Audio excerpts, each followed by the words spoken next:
WiggleCulture here. I had set the tiller on about 4 or 6 inches. And I tilled this row, this aisle where we walk between the mounds. And I'm going to scrape up all this black dirt and put it up on the sides, especially on the uphill side, which is to the left. That dirt tends to be more than on the right, just because of everything washing downhill. More fertility ends up on the right than the left. And the back side, the downhill side of the mound is always the least rich. So I'll rake this up, put it along here. See how you got red dirt and such. Not great. So I'll take my fertility out of my aisles, put it up on the mounds. Then we're going to put new hay, manure mix down just to walk on. Doesn't matter if we compact it or whatever. It's basically just keeping weeds out. So I ran a tiller down this. I hit some roots up here. Little plum tree roots. Look at that radish popped up. That's a nice fodder. Really, I'll throw that out to the cows. Hit some roots right through here, but that's good. When I start bouncing off roots, I just roll over them. I don't want to cut them. So that's the general idea.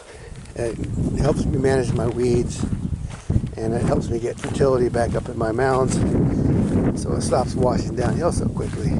So like this, I won't till this whole swale, this whole ditch here. And again, I'll put, in this case, this is very rich because I've trucked in a lot of, wheelbarrowed in a lot of fertility to put in these barrels. So both sides of this are pretty rich. Got some garlic and Egyptian walking onions. Look at that. Buttercup, poisonous, not any use really to me. Look how big the leaves are. They're just as lush as I've ever seen them. This buttercup's just taking over. So a little bit of garlic, a few Egyptian walking onions. I hit some strawberries in that other aisle. I just roll right over them and then pick them up, replant them. This is oftentimes flooded here, so I won't till really deep, but I'll probably go ahead and till this to kill some of the grass. It's barnyard grass. It dies pretty easy. Now that dock, on the other hand, that's a pain, but we'll try to get the roots out when we hit them. There goes my turnip. Have fun. So I'll chill these aisles up and rake them, use them to fill in where I had some washout, like there was a washout by this chamomile. So I'll just fill in. And the cows had walked through here last year and tore up the beds a lot, so I'll try to fill in the holes. Yeah, dead nettle's dying already. Second week in April. It's kind of doing its thing. It's full flower, gonna drop seed and die. See it yellowing, and that'll be a mulch. That's why I don't get too picky about this one. It's going to be dead when the heat hits. It's dying already. So the cows have scattered out a little bit.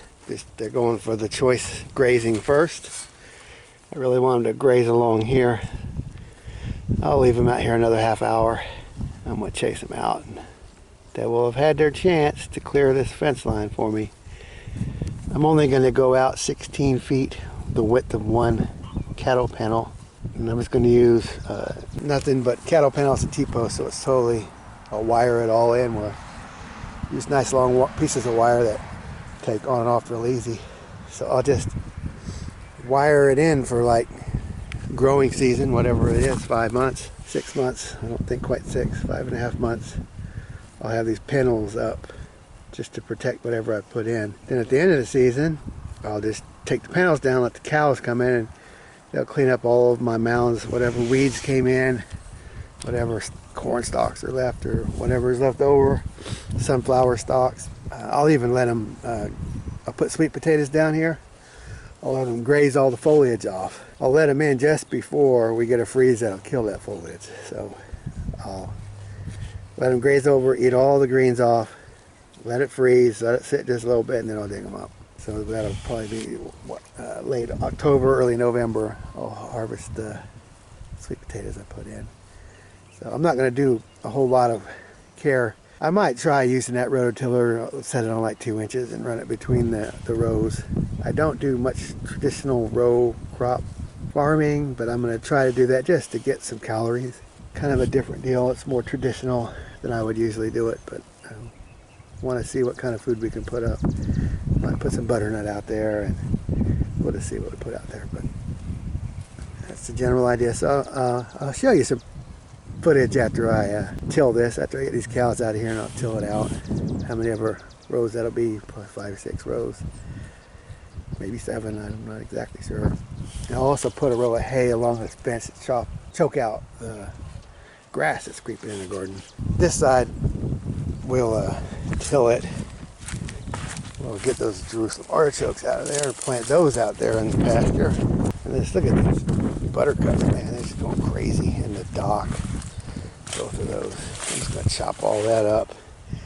Hopefully get that under control. Now on this aisle where I've had that washout that I keep talking about, I will take my Fertility and throw it back in this bed. Instead of trucking in a bunch of dirt, I'll just get it out of the aisle and throw it down. I will be trucking in more hay and manure mix, but I have a large amount of it along that fence over there. It just looks like pasture, you won't be able to tell, but it's probably at least 2 feet thick. And this is, should let the cows in here, but they tear up my trees. This mound over here is actually all old hay and manure, 2 to 3 years old. And there's a lot of it in there, you just can't see it. Anyway, I can chop or scrape that out with my loader and drive it on around and just dump it over there, and then I can just move it into the aisles without a whole lot of work. So I'll need to do that before I till too much, I guess. So I'll leave a little room to dump. Yeah, I might just bring the loader over and start on that. Well, no, I'll just dump it right here at this gate into the wheelbarrows and wheelbarrow it. I don't want to wait that long. Got to burn this pile out. Probably a rat trap, we'll find out. So I'll just stop my tilling right here. I had to take all that down so I can move some of that Fertility over here. So I'll move it over and put it in the aisles and let it choke out weeds, let it sit there and let it compost. My whole garden is a compost bed. I walk on my compost instead of turning it and doing all that. When it floods these ditches, it'll moisten my compost for me. I don't worry about turning it or any of that. I just patient, just let it happen. Just dig it up, and it works like I showed you. That is a compost bed right there that I tilled up, and I didn't even go deep. I didn't even mine it all out of there. I just 4 or 6 inches. I'll just take that out and just let it keep going. So again, I really think the tiller is a key piece of equipment. I used to be so much against them, but live and learn, a little experience, and I can't help but recommend them now. So anyway, I'll update you later on some of this work. The WiggleCulture out. WiggleCulture back. I am working on moving this compost up into the mounds. This is what this looked like. So it's all radishes, so I just chopped it and dropped it. And you can see, and I'm just going to leave them in there, bury them right over. They're really good soil builders. If there is any clay in here, it's going to dig down in there, make a little hole when it rots. Brings a lot of material to the garden. That's why I use them as a cover crop. I just kind of toss them into beds in the winter, and whatever comes up. All those yellow flowers, it's all turnips. Down there is mustard. It's brassica, but a different one. So I'm going to do that to that whole bed there. More of my target crops here. Here's a cherry. Not doing anything. I hope that dude's gonna be alive. I don't know. Not looking good. Some assorted cherry, but we'll give it time. And I don't know. Anyway, I got strawberries. Like a little kale there. Oregano.